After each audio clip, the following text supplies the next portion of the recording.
Hello guys, welcome back to Bindushree vlogs. ಇವತ್ತು ಬಸ್ಸಾರು ಹೇಗೇನು ಮಾಡೋದು ಅಂತ ನೋಡೋಣ ಬನ್ನಿ. ಅದಕ್ಕಿಂತ ಮುಂಚೆ ಇನ್ನೂ ಯಾರೆಲ್ಲ ಬಿಂದುಶ್ರೀ ವ್ಲಾಗ್ಸ್ನ ಸಬ್ಸ್ಕ್ರೈಬ್ ಆಗಿಲ್ಲ ಸಬ್ಸ್ಕ್ರೈಬ್ ಮಾಡ್ಕೊಳ್ಳಿ.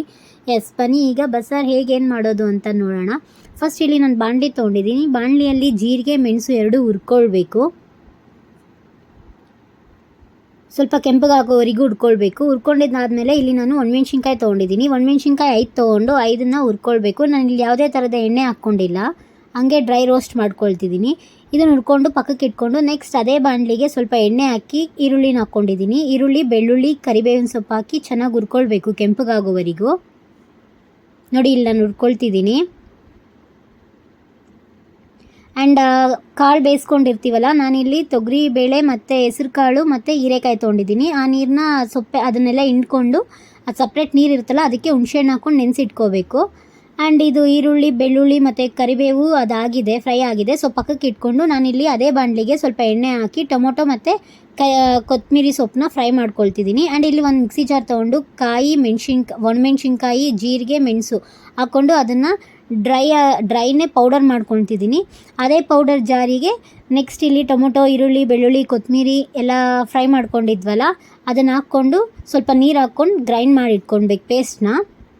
ಆ್ಯಂಡ್ ಇಲ್ಲಿ ಒಂದು ಪಾತ್ರೆ ಇಟ್ಕೊಂಡು ಪಾತ್ರೆಗೆ ಸ್ವಲ್ಪ ಎಣ್ಣೆ, ಜೀರಿಗೆ, ಸಾಸಿವೆ, ಕರಿಬೇವು, ಈರುಳ್ಳಿ ಹಾಕ್ಕೊಂಡು ಚೆನ್ನಾಗಿ ಸ್ವಲ್ಪ ಫ್ರೈ ಮಾಡ್ಕೊಳ್ಬೇಕು ಕೆಂಪಗಾಗೋವರೆಗೂ.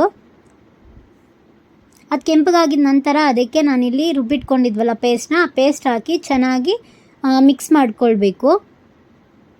ಮಿಕ್ಸ್ ಮಾಡಿಕೊಂಡು ಇದಕ್ಕೆ ಸ್ವಲ್ಪ ಉಪ್ಪು ಆ್ಯಡ್ ಮಾಡಿಕೊಂಡು ಕೆಂಪಗಾಗೋವರೆಗೂ ಸ್ವಲ್ಪ ಕೆಂಪಿಗೆ ಮೀನ್ಸ್ ಅದು ವಾಸನೆ ಹೋಗಬೇಕು, ಮಸಾಲೆ ವಾಸನೆ ಹೋಗೋವರೆಗೂ ಹುರ್ಕೊಳ್ಬೇಕು. ಹುರ್ಕೊಂಡು ನಿಮಗಿಲ್ಲಿ ನೀರು ಹಾಕ್ಕೊಳ್ಬೇಕು. ಯಾವ ನೀರು ಅಂದರೆ ಆಗಲೇ ನಾನು ಹುಣ್ಸೆಹಣ್ಣು ನೆನೆಸಿಟ್ಕೊಂಡಿದ್ನಲ್ವ ಕಾಳ್ದು, ಆ ನೀರನ್ನ ಹಾಕ್ಕೊಳ್ತಿದ್ದೀನಿ. ಆ್ಯಂಡ್ ನಿಮಗೆ ಸಾರು ಎಷ್ಟು ಬೇಕು ಅಷ್ಟು ನೀರು ಆ್ಯಡ್ ಮಾಡ್ಕೊಳ್ಬೋದು ಈಗಲೇ.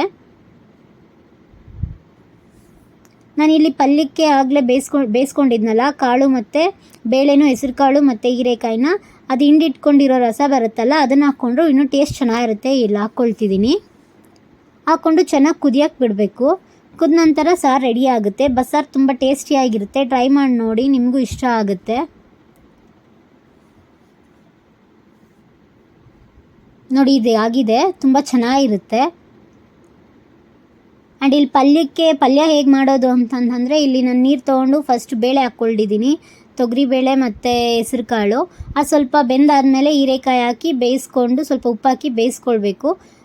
ಬೇಯಿಸ್ಕೊಂಡಾದ್ಮೇಲೆ ಅದನ್ನೆಲ್ಲ ಪಕ್ಕಕ್ಕೆ ಸೋಸ್ಕೊಬಿಟ್ಟು ನೀರೆಲ್ಲ ಸಪ್ರೇಟ್ ಮಾಡಿ ಸೋಸಿ ಹಿಂಡ್ಕೊಂಡು ಒಗ್ಗರಣೆ ಹಾಕ್ಕೊಳ್ಳೋದೆ. ಆ್ಯಂಡ್ ಅದಕ್ಕೆ ಮೇನ್ ಇಂಗ್ರೀಡಿಯೆಂಟ್ ಬಂದು ಒಂದು ಪೌಡರ್ ಬರುತ್ತೆ, ಕಡಲೆ ಬೀಜದ ಪೌಡರು. ಎಲ್ಲರೂ ಕಾಯಿ ಹಾಕ್ತಾರೆ, ಕಾಯಿ ತುರಿ ಹಾಕಿ ಪಲ್ಯ ಮಾಡ್ತಾರೆ. ಕೆಲವರು ಕಡಲೆ ಬೀಜ ಪೌಡರ್ ಹಾಕಿ ಮಾಡ್ಬೋದು.